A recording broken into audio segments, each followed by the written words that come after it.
My name is Eleanor Whitmore. I'm 29 years old. Last Easter, my father walked across our dining room, opened my handbag without asking, removed my grandmother's sapphire ring, the one she'd left to me specifically in her will, and placed it directly into my sister's hand. Charlotte smiled at him and said, "Thanks, Dad."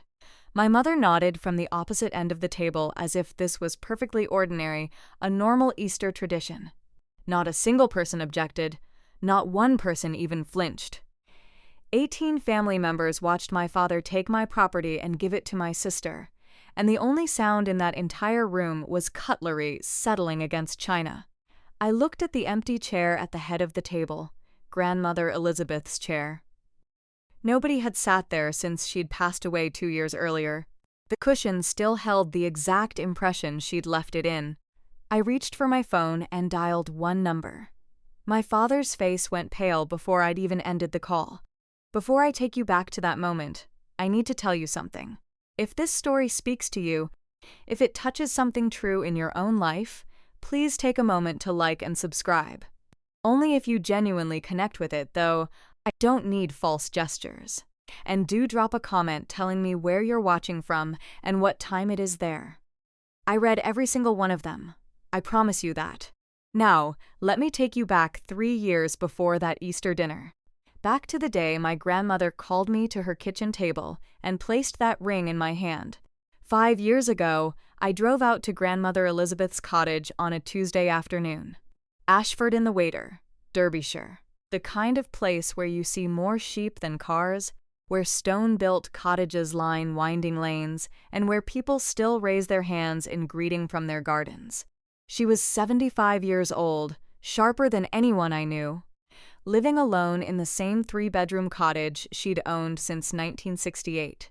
She answered the door before I'd even knocked, 2 mugs of black coffee already prepared, just the way we both took it.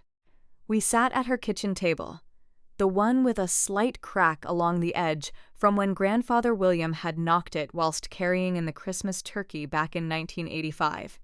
She refused to have it repaired. That mark meant something to her. "I have something for you," she said without preamble, without ceremony. She reached into the pocket of her cardigan and placed a small velvet pouch on the table between us. Inside was the ring, an oval sapphire set in a delicate gold band. It had belonged to my great-grandmother before it belonged to Elizabeth. She'd worn it every single day for 40 years. The gold was warm when I picked it up. I could still feel the subtle shape it had taken from her finger. "Why not Charlotte?" I asked her. Grandmother Elizabeth looked at me with that steady, clear gaze she turned on everything. Problems, questions, decisions. "Because Charlotte already gets everything she wants just by asking," she said. "This ring is for someone who holds on to what matters." She closed my hand around it, careful and deliberate. "Take it home. Wear it, lock it away. It doesn't matter. It's yours now. It belongs to you in the truest sense. When Elizabeth Ashford made a decision, that decision stayed made." I drove home with the sapphire on my right hand, catching the spring sunlight every time I turned the steering wheel. It felt like a promise written in a language only the 2 of us could read. I had absolutely no idea that anyone would ever try to break it. A few months later, I wore the ring to a family Sunday roast at my parents' house. Nothing ceremonial, just the 4 of us. My parents, Charlotte, and myself. I hadn't planned to announce anything. The ring was simply on my hand. That was all. My mother noticed it before the main course arrived. "Is that Elizabeth's ring?" She set down her fork with deliberate care. Her voice had taken on that particular quality it gets when she's already decided how she feels about something and is simply waiting for the facts to align with her emotion. "Grandmother gave it to me," I said, "a couple of months ago." Silence settled over the table like a heavy cloth. My father continued cutting his lamb. Charlotte checked her phone. "She gave it to you," my mother repeated, testing whether the sentence would somehow change its meaning, without asking anyone first. "Yes, it's her ring. She can give it to whoever she chooses." The temperature at the table seemed to drop several degrees. After dinner, my father caught me at the front door. Robert Whitmore is 58 years old. Broad-shouldered, the kind of man who fills a doorway when he needs to. He leaned against the wall with his arms crossed. "That ring belongs to the family," he said quietly, carefully. "Elizabeth should have discussed it with me first." "She did discuss it, Dad, with me. And she chose to give it to me." His jaw tightened. "We'll see about that." I walked to my car in the darkness, my hand closing around the ring instinctively. On the drive home, I told myself he was simply surprised that he'd come to accept it, that a 75-year-old woman giving her granddaughter a family ring wasn't worth genuine conflict. I was right about one thing. It shouldn't have been worth fighting over. But my father saw it differently. 3 years after she'd given me the ring, grandmother Elizabeth died. She was 77 years old. Pancreatic cancer, the kind that moves fast, shows no mercy, and offers no room for negotiation. I was there most days toward the end. I'd drive out to Ashford in the waiter after work, sit with her in the lounge while the afternoon light changed through the tall windows she'd always loved. Sometimes we talked. Sometimes I read to her from the Agatha Christie paperbacks she kept stacked on the bedside table. She'd close her eyes and nod along as if she already knew who'd done it. Charlotte visited twice. My parents came on Sundays. Stayed an hour. Brought flowers that had wilted by Wednesday. The funeral was held on a Thursday. And, of course, it rained. The will was read the following week at the office of Catherine Mitchell, Elizabeth's solicitor, executor, and closest friend for 4 decades. The sapphire ring was listed explicitly. To my granddaughter, Eleanor Whitmore. The sapphire ring previously gifted to her is confirmed herein as her sole and absolute property. My father sat across the table as Catherine read that line. He didn't object out loud, but in the car park afterwards, I heard him say to my mother. She was confused toward the end. Eleanor influenced her somehow. He knew I could hear. He wanted me to hear. Catherine walked me to my car that day. She pressed a business card into my hand. Cream card stock, simple font. "Your grandmother asked me to give you this," she said. "If anything ever happens regarding the ring, you call me anytime. Day or night." I looked at the card, then looked at Catherine. Did she think something would happen? Catherine held my gaze for a long moment. Elizabeth didn't leave things to chance. She left them to people she could trust. I tucked the card into my wallet, right next to the ring itself. 6 months after the funeral, Charlotte got engaged. David Foster. Insurance broker, decent man. The kind who holds doors open and remembers birthdays. They'd been together for 2 years.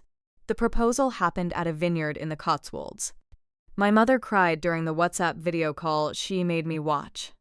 The phone call about the ring came exactly 3 days later. "Charlotte needs something borrowed for the wedding," my mother said. Her voice had that practiced lightness of someone who's rehearsed the sentence multiple times in the bathroom mirror. Grandmother's ring would be perfect. Elizabeth would have wanted that. "The ring is mine, Mum. Grandmother's will says so." "You're not even engaged, Eleanor. What exactly are you doing with it? Letting it collect dust in a drawer somewhere? I wear it. And even if I didn't, that's my choice to make. Silence." "Then, you're being remarkably selfish." That evening, my father called. "No pleasantries, no greeting. Don't make this harder than it needs to be," he said. "I'm not making it anything, Dad. The ring is mine. Grandmother gave it to me. Her will confirms it. This shouldn't be difficult." His voice had that edge to it. The sound of a man controlling his temper through sheer force of will. He hung up. For 2 weeks, nothing. No calls, no text messages, no invitations to Sunday lunch. I thought the silence meant they'd accepted it, that perhaps my father had actually read the will, seen Elizabeth's signature at the bottom, and finally let it go. Then the week before Easter, my mother texted, "Family is family, Eleanor. We've moved past the whole ring situation. Please come to Easter dinner. Uncle Thomas will be there. Everyone misses you." Her voice in those words was warm and conciliatory, the kind of tone that makes you second-guess every boundary you've carefully constructed. I texted back yes. Easter morning, I got dressed in a pale blue blouse that Grandmother Elizabeth had bought me 2 Christmases before she died, and slipped the ring into the small zipped pocket of my handbag. The sapphire fit perfectly in my palm, smooth, heavier than you'd expect something so small to be familiar. The drive to my parents' house took 22 minutes. Ashford-in-the-Water in April smells like fresh-cut grass and someone's garden preparing for the growing season. I parked on the street behind Uncle Thomas's Land Rover. The house was already full. 18 people. My parents, Charlotte and David, Uncle Thomas, Aunt Patricia, 4 cousins with their spouses, 2 children who kept drifting in and out of the dining room, and Mrs. Henderson, the elderly woman who'd lived next door to Grandmother Elizabeth for 30 years, and whom Elizabeth used to deliver casseroles to when Mrs. Henderson was poorly. The dining table stretched nearly the full length of the room, set with the good china and linen napkins my mother keeps for special occasions. At the head of the table sat Grandmother Elizabeth's chair, empty, exactly as it had been for 2 years, the seat cushions still bearing the exact impression she'd left. Mum hugged me in the doorway, warm and tight. The kind of hug that makes you want to believe everything is truly fine. "I'm glad you came," she said. She was smiling, a smile with something else behind it. I set my handbag on the kitchen counter next to the bread basket and the deviled eggs. Force of habit. I always left it there at family gatherings.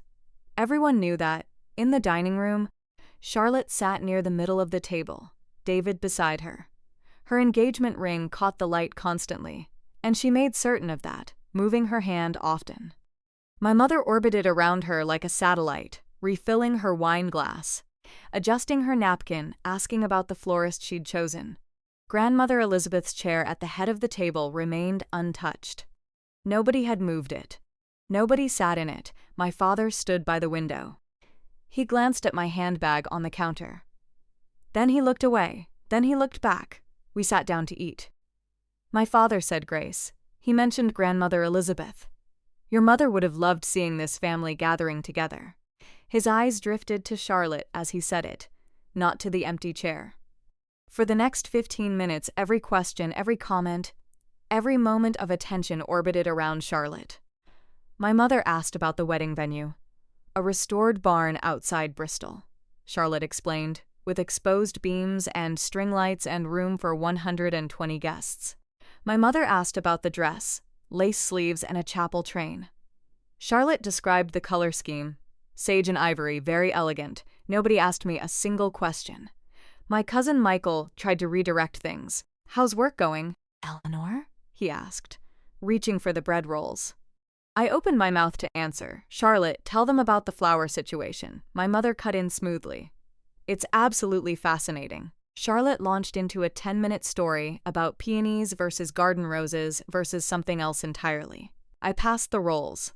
I refilled my water glass. I ate my ham in near-complete silence. From the far end of the table, Uncle Thomas watched me.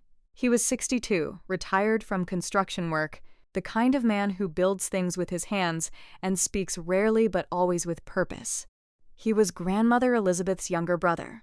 Same jawline, same steady gaze that seemed to see through pretense. When our eyes met, he gave a small nod. Not a greeting exactly, something closer to recognition, an acknowledgement. I nodded back. The meal continued. David told a joke about his insurance clients. Aunt Patricia complimented the herb glaze on the ham. The 2 children excused themselves to the garden. Everything appeared perfectly normal, perfectly ordinary, except I kept noticing my father's eyes. They weren't on Charlotte, they weren't on his food. Every few minutes, slow and deliberate and casual, they drifted to the kitchen counter, to my handbag. After the main course, people dispersed naturally. Charlotte and David moved to the lounge sofa. Aunt Patricia helped with the washing up. The cousins scattered to various corners of the house. I stayed in the kitchen, rinsing plates under warm running water. The rhythm was mindless, meditative. And for a few minutes, I almost forgot about the way my father kept looking at my bag. Then he appeared beside me. Robert Whitmore moves quietly for such a large man. He leaned against the counter about 2 feet from my handbag, arms crossed, looking casual, as though he'd simply wandered in for conversation. "You're still carrying Mum's ring around with you?" he asked. I kept rinsing. "It's in my handbag, yes. Seems like a waste, sitting in a bag all day. It's not a waste. That's where I keep it." He watched me for a long moment. Steam rose from the warm water between us. "Charlotte's getting married in 4 months," he said quietly. Something old. Something borrowed. You know how these traditions work. Charlotte has a beautiful engagement ring. She doesn't need mine. It's not about need. It's about family. It's about continuity. I turned off the tap and dried my hands carefully on the tea towel. Then I looked at him directly. Dad, I've answered this question multiple times now. I'm not answering it again. He held my gaze for exactly 3 seconds. Then he pushed off from the counter and walked out of the kitchen without another word. I stood there, tea towel in my hands, watching his back disappear into the hallway. I recognized that look now, looking back. It was calculation. He wasn't making conversation. He was confirming the ring was there, confirming the handbag was accessible, confirming I hadn't locked it in my car or left it at home. I'd answered his question. I just didn't realize I was giving him a map. I walked into the lounge to find my mother sitting very close to Charlotte on the love seat, their heads nearly touching. My mother's hand rested on Charlotte's knee. I caught the tail end of her whisper. 4 words perfectly clear, "Your father will handle it." Charlotte's eyes lifted. She saw me. Her expression shifted instantly. Quick, practiced, seamless, and she sat back with a smile. "So, Eleanor, are you seeing anyone?" she asked brightly. The question landed like a playing card flipped face up on a poker table. Not genuine curiosity. A statement disguised as a question. "You're not engaged. You don't need the ring." "I'm fine. Thanks," I said. My mother smoothed her skirt. "It's such a shame that ring doesn't get to be part of something truly special. Grandmother giving it to me was special enough," I said. The silence that followed had actual weight to it. My mother's jaw tightened. Charlotte glanced at David, who was scrolling through his phone and hadn't heard any of this. From the dining room, I heard Uncle Thomas cough. The kind of cough that might have been clearing his throat, or might have been him covering something else entirely. "Your father will handle it." The words kept replaying in my mind as I settled into the armchair by the window. Handle what? Handle me. Handle the situation. Handle the ring away from me. I told myself I was reading too much into it. Mothers whisper to daughters constantly. It probably meant nothing. But my stomach knew something my brain hadn't yet processed. That particular feeling you get in your body before something happens. That tightening. That awareness. Something was about to occur. And I was sitting directly in the middle of it. I'm sitting in my parents' lounge, surrounded by family, and I can feel the atmosphere building toward something. My father has just confirmed where the ring is located. My mother has just whispered to my sister that Dad will handle it. And I'm still sitting here thinking they wouldn't actually take it. Not at Easter. Not in front of everyone. If you've ever sat in a room full of people who are supposed to love you and felt the air fundamentally shift, you know exactly what that moment is. Stay with me.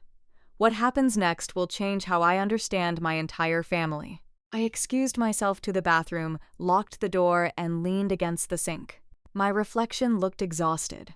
Not tired from sleep, but the kind of tired that comes from holding perfectly still when every instinct is screaming at you to move. I pulled my phone from my pocket and opened my handbag. I'd grabbed it on my way down the hallway, an instinct I didn't consciously question. The ring was still in the zipped pocket, the velvet pouch exactly where I'd placed it. Next to it, tucked into the card slot, was Catherine Mitchell's business card. Cream cardstock, simple black lettering. Catherine A. Mitchell, solicitor, estate planning and probate. That card had been in my wallet for 3 years, ever since the day the will was read. I remembered what Catherine said when she handed it to me. "If anything ever happens with the ring, you call me any time." And afterwards, quieter, almost to herself. "Your grandmother was the sharpest woman I've ever known." She didn't leave things to chance. I ran my thumb across the raised lettering. Catherine had been Grandmother Elizabeth's closest friend for 4 decades. They'd met at a church fundraiser in 1980 and never stopped talking. Every single Tuesday afternoon, without fail, Elizabeth drove to Catherine's office and they drank tea and discussed whatever Elizabeth felt needed discussing. Her will, her finances, her plans. Elizabeth was methodical in everything. She filed her taxes in January. She changed her smoke detector batteries on the 1st of every month. She updated her will every time something significant happened. And she'd made certain Catherine gave me this card.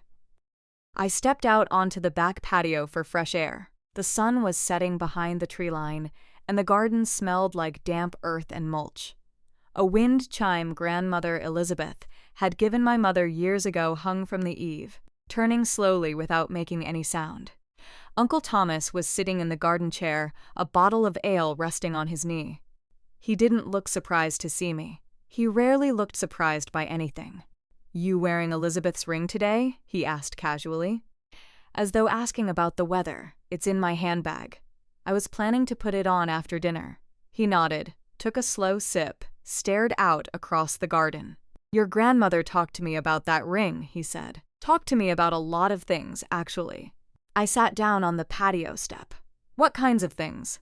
"About what your father tried to do." My chest tightened. "What do you mean?" Ray set his bottle down. He looked at me the way grandmother Elizabeth used to. Straight on, without flinching. She told me Richard came to her cottage, sat at her kitchen table, told her to change her will, wanted the ring going to Charlotte through him instead, wanted to be the one making that decision. When did this happen? About a year before she died. She said no. He raised his voice. She asked him to leave. I stared at him. She never told me that. She didn't want to worry you, but she told Catherine. Wrote it all down. He picked up his bottle again. Your grandmother wasn't the forgiving type, Eleanor. She was the documenting type. Before I could ask anything else, my mother's voice carried through the patio doors. Is dessert ready? Is everyone coming back inside? Uncle Thomas stood up slowly. He looked at me one more time. If something happens tonight, call Catherine. Straight away, we gathered around the table again. My mother brought out a pecan pie. Grandmother Elizabeth's recipe, the one she'd been making every Easter since Elizabeth first taught her, always with the same comment about following the original recipe exactly, always with some remark about keeping family traditions alive. Aunt Patricia cut the first slice. Plates circulated around the table. The conversation shifted back to Charlotte's wedding. The guest list, the seating chart, the honeymoon plans. One of my cousin's wives asked to see Charlotte's engagement ring. Charlotte held out her hand, beaming. Is that the family ring? The cousin asked. Charlotte laughed. Not yet. But hopefully soon. My mother laughed with her. A small laugh. A laugh that carried a promise. I set my fork down and looked directly at Uncle Thomas. He was watching my father. My father stood abruptly. I need more coffee, he announced. The coffee maker was on the left side of the counter. My handbag was on the right side. My father walked to the right. I felt it before I understood it. That cold drop in your stomach. The one that arrives when your body recognizes danger a full second before your conscious mind catches up. I turned in my chair and watched him. He didn't go for coffee. The coffee maker sat untouched on the far counter, the red light still blinking. My father was standing directly in front of my handbag, and his hand was already moving toward the zip. He didn't rush. That's what I remember most vividly. Robert Whitmore unzipped my handbag like he was reaching into his own wallet. Calm. Practiced. Like he'd mentally rehearsed the motion 100 times. His hand went into the zipped pocket. He pulled out the velvet pouch and opened it. The sapphire caught the overhead kitchen light. A flash of deep blue. Then he walked back into the dining room. 18 faces turned toward him, every single head. He crossed to Charlotte's chair, held the ring out in his open palm. This belongs with someone who'll actually use it, he said.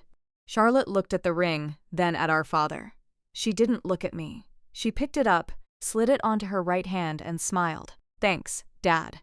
My mother set down her coffee cup. You see, she said. That's how family works. 18 people. Aunt Patricia, Uncle Thomas, Michael, and his wife, Mrs. Henderson, David.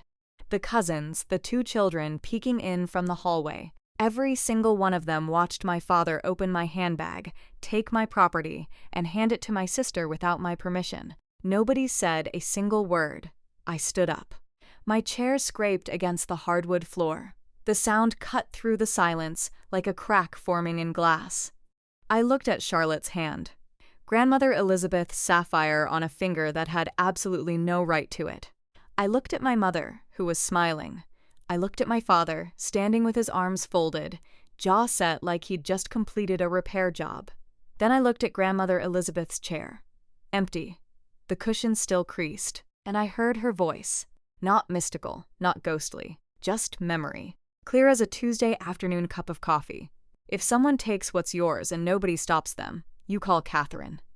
I didn't scream. I didn't lunge across the table.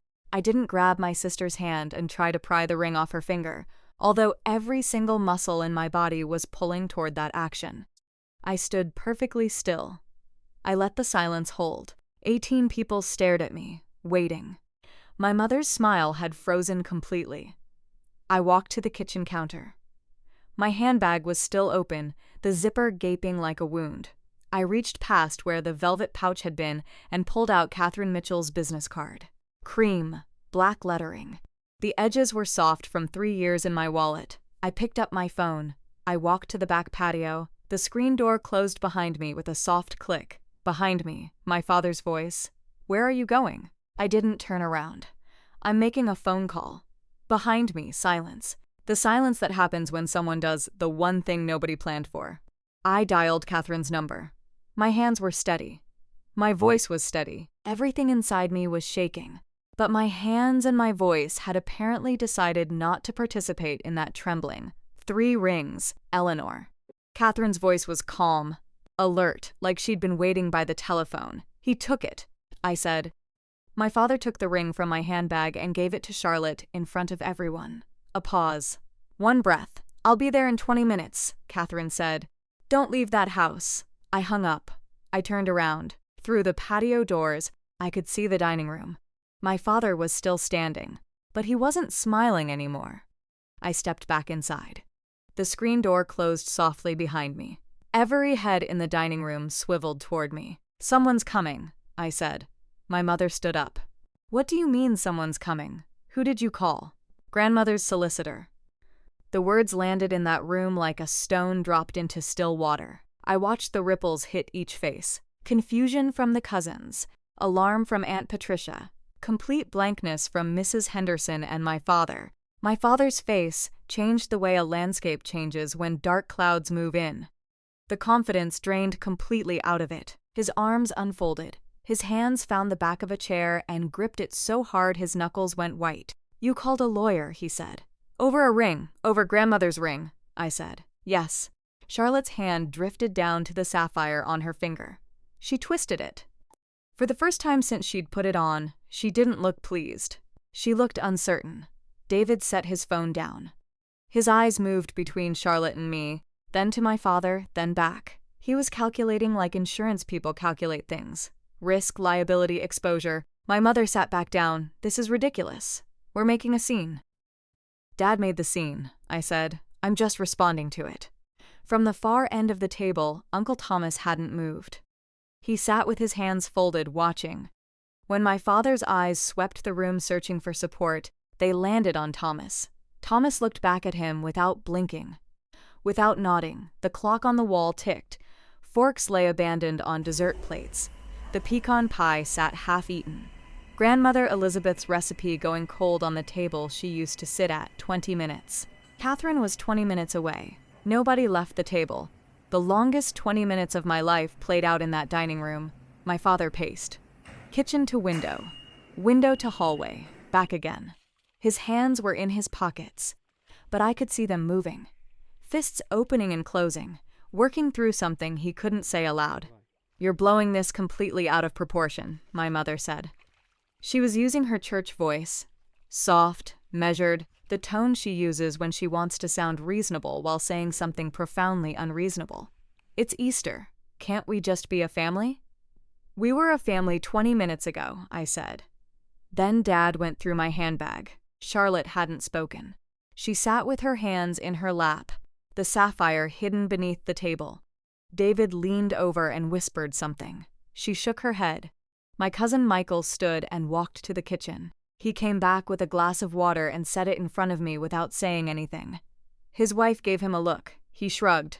My father stopped pacing. He pointed at me. "Call her back. Tell her not to come." "No, Dad, no." From his chair, Uncle Thomas spoke for the first time. His voice was low and even and carried across the table effortlessly. "Let her come." Every head turned. My father's jaw tightened. "Stay out of this, Thomas." "Elizabeth was my sister," Thomas said. He picked up his empty bottle and set it down again, deliberate as a gavel.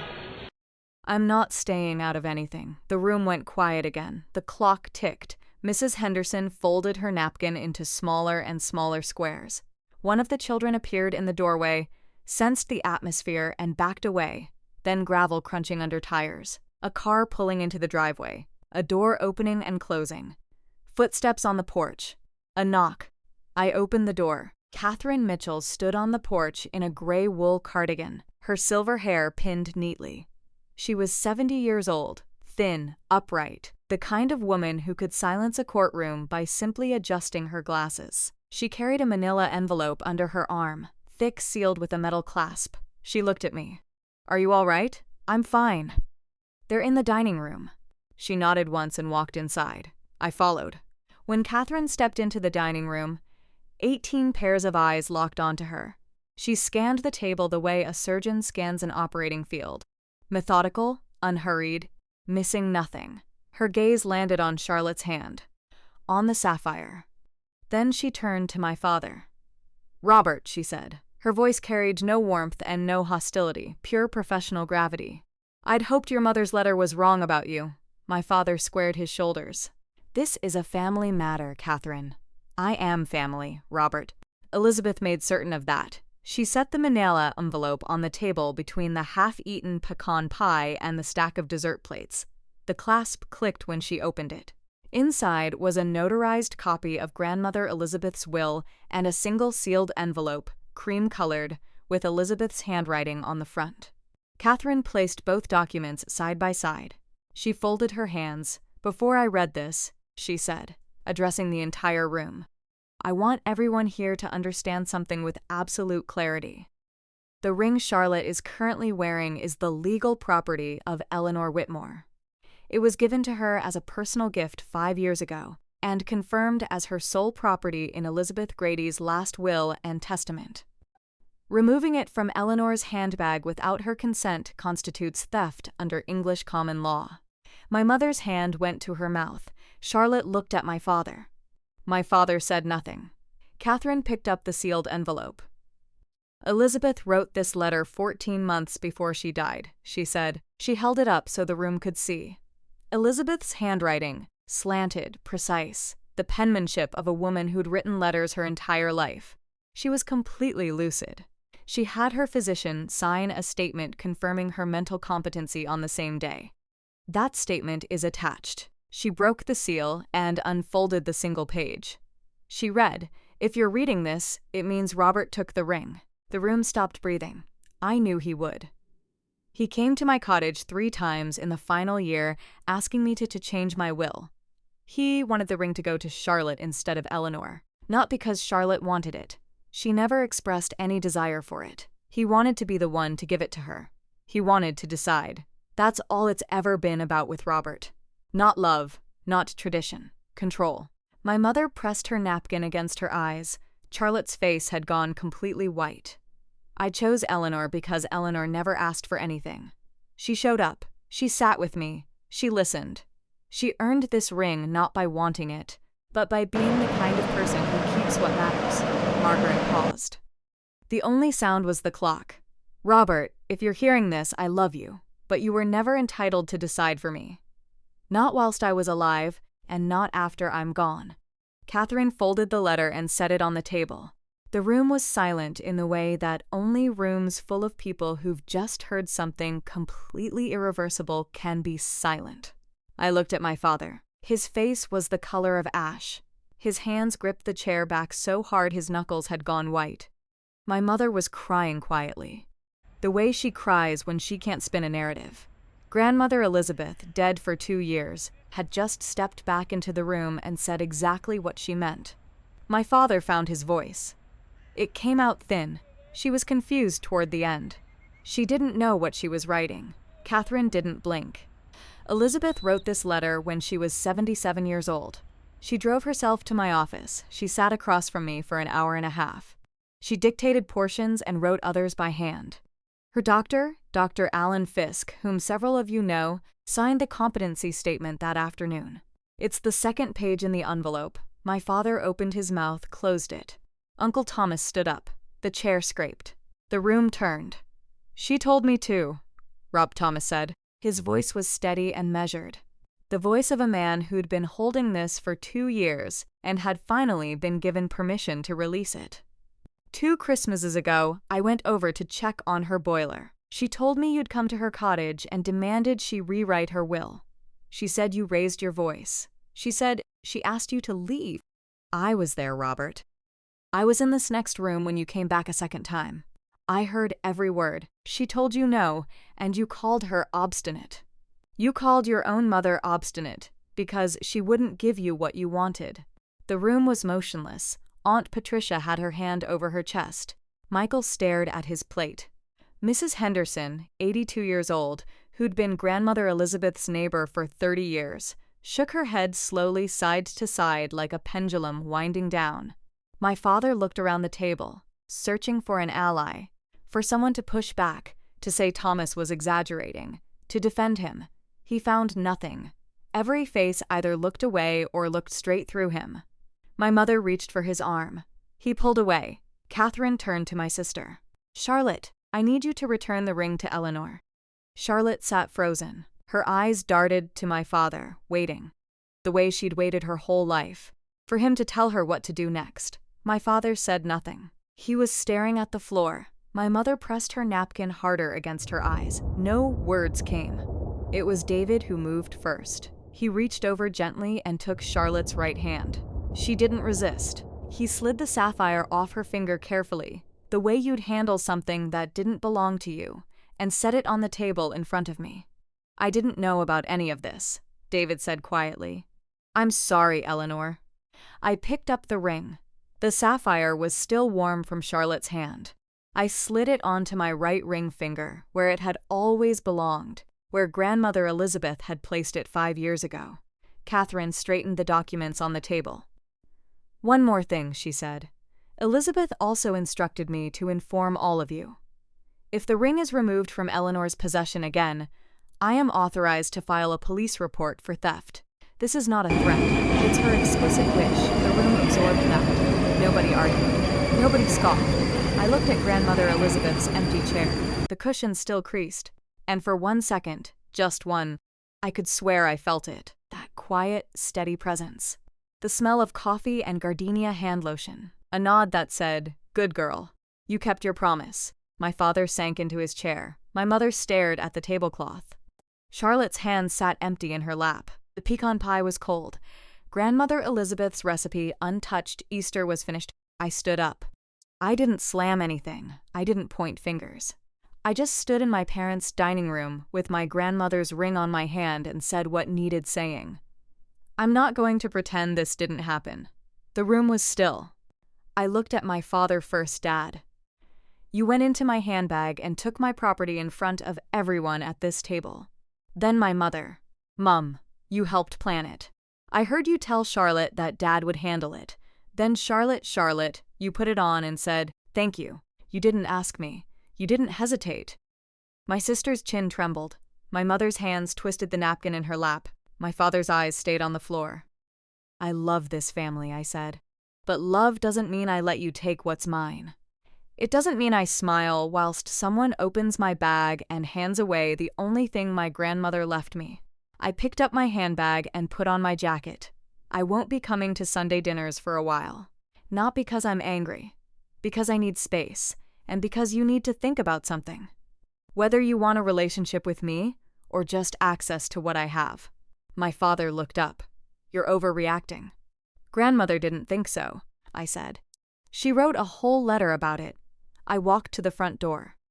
Catherine was already on the porch, envelope under her arm, waiting with the patient stillness of a woman who'd done this kind of work for 40 years. Behind me, I heard my mother say, "She'll calm down." I didn't turn around. I stepped off the porch and into the evening air. The sky was pink and dark blue. The wind chime turned slowly and said nothing. I was done calming down. We stood by Catherine's car in the driveway. The house glowed behind us, warm lights, the shadows of people still sitting at the table. Nobody had come outside. Nobody had followed me. Catherine reached into her car and handed me a second envelope. This one was smaller. My name was on the front in Grandmother Elizabeth's handwriting. The same slanted script. The same firm letters. "There's one more thing Elizabeth left for you," Catherine said. "A personal letter. She told me to give it to you after the ring was safe." I turned the envelope over. It was sealed with clear tape, the way Grandmother Elizabeth sealed everything, neat and deliberate. I opened it there in the driveway under the porch light. The letter was short, half a page. Her handwriting got smaller toward the end, the way it always did when she was concentrating. "Eleanor, if you're reading this, you did the right thing. You kept your promise. I always knew you would. The ring is yours, but more importantly, your voice is yours. Don't ever let anyone take that from you. All my love, Grandma." I read it twice. Then I folded it and pressed it against my chest and cried. Not loudly, not dramatically. Just the kind of crying that happens when someone you've lost reaches across the distance and says exactly what you needed to hear. Catherine put her hand on my shoulder. "She talked about you every Tuesday," Catherine said. "Every single week. You were her favorite part of the week." I wiped my eyes, looked at the ring on my hand, looked at the letter. "Thank you, Catherine." "Don't thank me," Catherine said. "Thank your grandmother. She planned this better than most people plan their retirement." I almost laughed. I was about to get into my car when the front door opened. Uncle Thomas stepped out, pulling his jacket on with one hand, holding his truck keys in the other. He walked to me slowly. The porch light caught the lines on his face. Deep ones, the kind that come from years of working outdoors and squinting against the sun. He looked like Grandmother Elizabeth when the light hit him right. Same cheekbones, same set to his mouth. "I should have said something sooner," he said. "Years ago, when he first went to her cottage, I should have stood up then. You stood up tonight, Uncle Thomas. That's what mattered." He shook his head. I watched my sister get pushed around by her own son. I saw it happening and I told myself it wasn't my place. He stopped, swallowed. "That's the worst excuse there is. She didn't blame you. She never mentioned it to me. That's because she handled it herself, same as she always did." He looked at the ring on my hand. "Your grandmother would have been so proud of you in there." "She would have been proud of you tonight too," I said. His eyes went red. He blinked it away quickly, the way men of his generation do. Then he pulled me into a hug. Brief, tight, the kind that says everything in 3 seconds. "You need anything," he said, stepping back. "You ring me. Not next week. Not when it's convenient. You ring me straight away." "I will," I said. He nodded, walked to his truck, started the engine, pulled out slowly, the way he does everything. I got into my car, ring on my hand, letter on the passenger seat, Catherine's taillights disappearing down the road ahead of me. I drove home alone, but the passenger seat didn't feel empty. The calls started the next morning. My mother rang 4 times before noon. I let them all go to voicemail. She left 2 messages, the first one tearful, the second one sharp. By evening, the text started. "You embarrassed your father in front of his entire family." I texted back. "He embarrassed himself, Mum." 3 dots appeared, disappeared, appeared again, then nothing. Aunt Patricia rang that evening. Her voice was gentle, careful, the way people speak when they know they're stepping into something fragile. "I didn't know, sweetheart. About the will.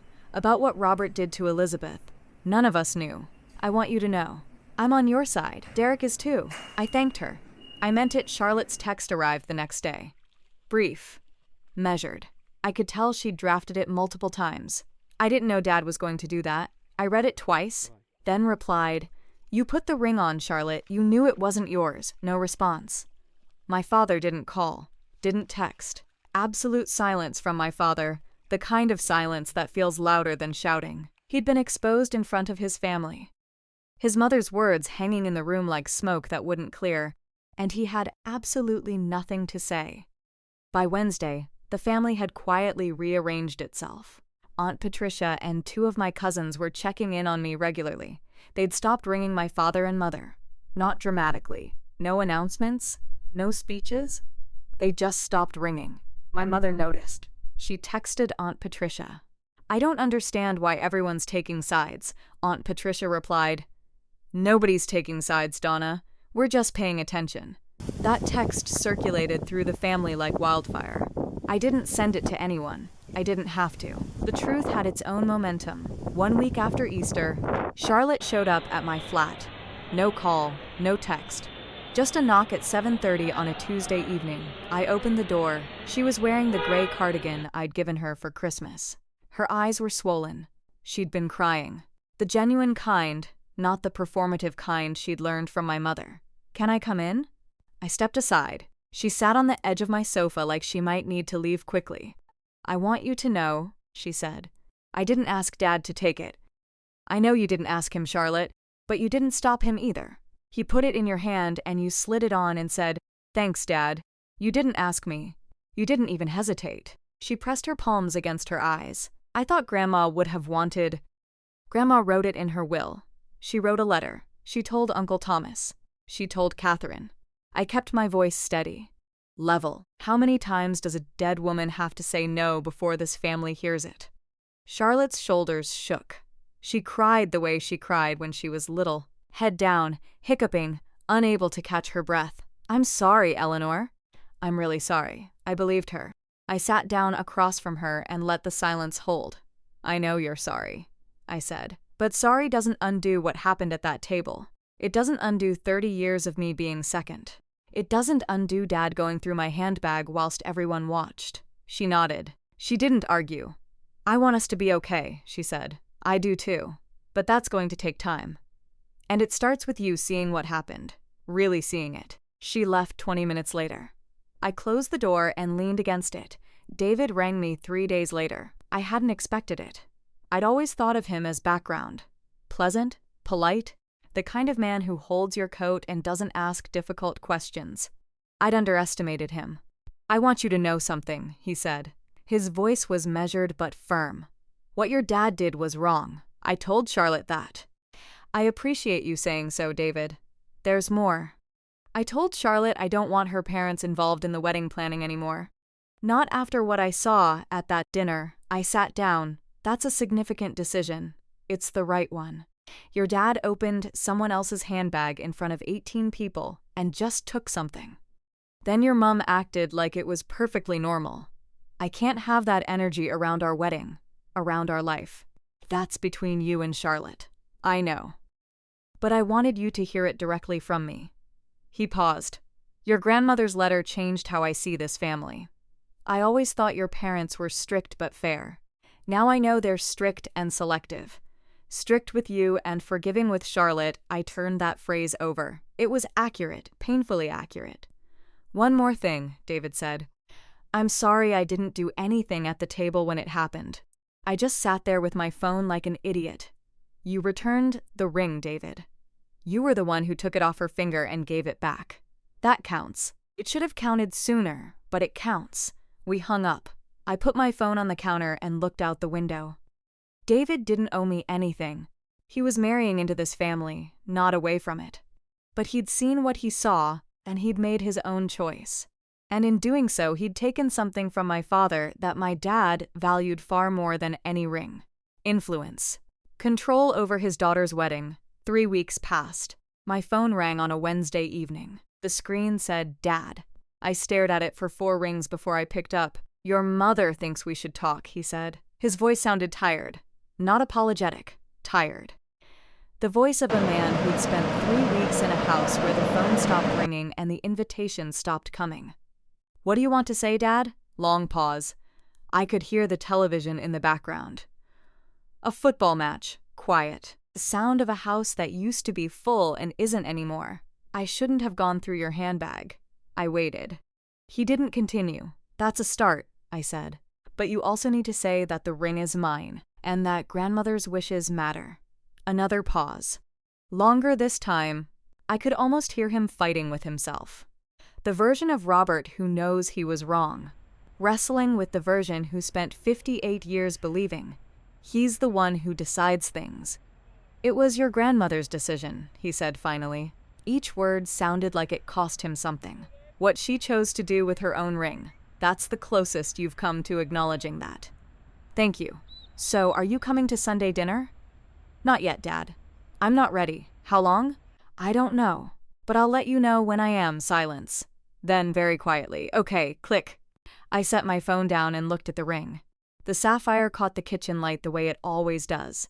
That deep, quiet blue, steady as a held breath. He hadn't apologized. Not really.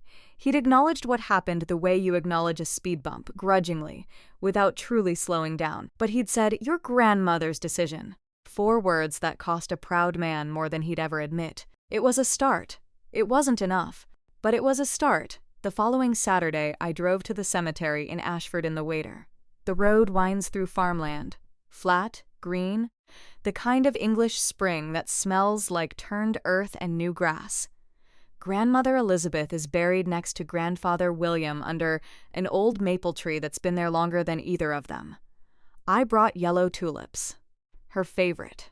She used to plant them along the south side of her cottage every autumn, pressing the bulbs into the soil with her bare hands because she said gloves made her clumsy.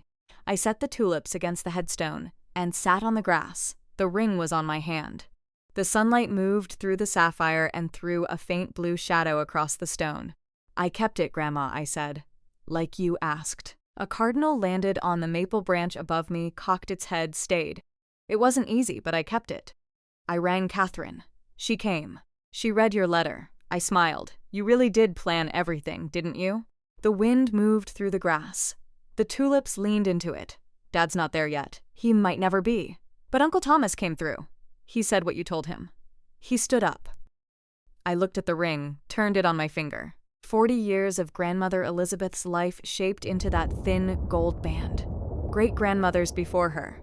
Mine now. You said you gave me this ring because I'm the kind of person who keeps things. You were right. I kept the ring. I pressed my hand against the grass, felt the earth underneath. Cool, solid, permanent. But what I really kept was my voice. The cardinal sang once and flew away. The tulips held their ground. I stood up, brushed off my knees, drove home, alone, but not lonely. Not anymore. 6 months after Easter, my life looked different. Not dramatically different. The flat was the same. The job was the same. The ring was still on my hand every morning when I poured my coffee, but the architecture of my family had shifted. Uncle Thomas and I started having dinner together every Thursday. His house, a small cottage he built himself off the main road, smelled like wood dust and a cast-iron skillet he used for everything. Over meatloaf and vegetables, he told me stories about Grandmother Elizabeth I'd never heard. How she'd once driven through a snowstorm to deliver a casserole to a neighbor she didn't even particularly like. How she'd told Grandfather William on their second date that she would never change her surname, and he'd said, "Then I'll just have to marry a Grady." These Thursday dinners became the part of my week I looked forward to most.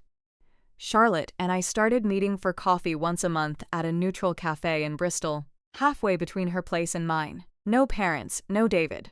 Just us. The conversations were careful at first. Weather, work, safe topics. But by the 3rd month, she asked me about Grandmother Elizabeth's last year. What it was like. What we talked about. Things Charlotte had never asked before because she'd never been there to see. My mother still texted on Sundays. Some messages were genuine. "Hope you've had a good week." Some were guilt trips. "Your father misses you at Sunday dinner?" I answered the first kind. I left the second kind unread. My father never mentioned the ring again. Not once. Whether that meant acceptance or avoidance, I couldn't tell. But the ring stayed on my hand, and he stopped pretending it shouldn't be there. I didn't cut my family off. I just stopped letting them cut into me. Charlotte married David on a Saturday in October. The restored barn outside Bristol. Exposed beams, string lights, everything she'd described at that Easter table 5 months earlier. 60 guests, a string quartet, sage and ivory everywhere. I wore a navy dress and Grandmother Elizabeth's sapphire ring. Charlotte walked down the aisle on my mother's arm. My father walked beside them but slightly behind, a half step back. A position David had quietly insisted on. My father at his daughter's wedding, present, but not leading. It was a small adjustment, It said everything. Charlotte wore David's ring, a classic solitaire diamond, no sapphire, no heirloom. Her own ring, chosen by the man she chose. I sat in the third row, not the front, not the back. A position I chose for myself. When Charlotte walked past my row, she turned her head, caught my eye, gave a small nod. The kind of nod that carries weight when it comes from someone who used to take things for granted. I nodded back. No hug, no tears. Just acknowledgement. After the ceremony, Aunt Patricia found me at the reception.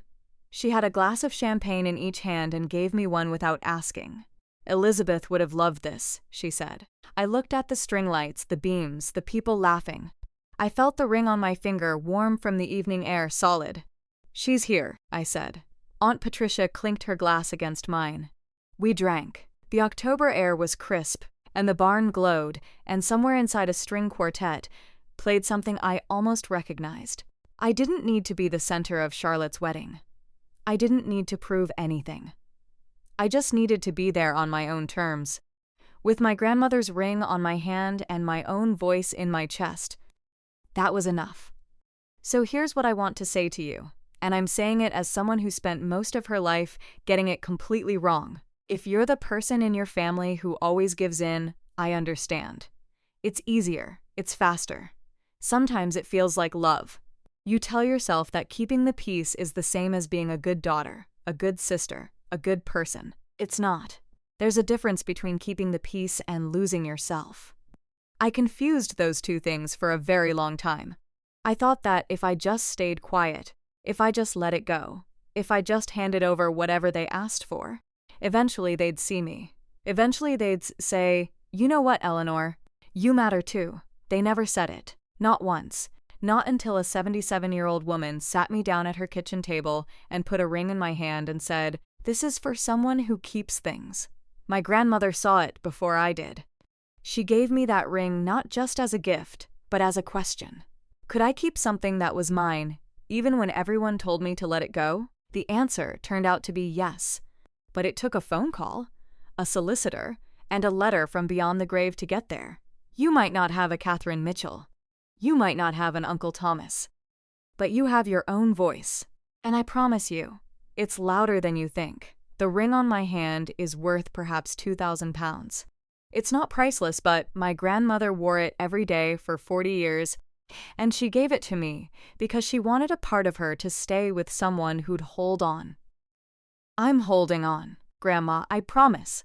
I look at the ring sometimes in the morning when the light catches it through the kitchen window.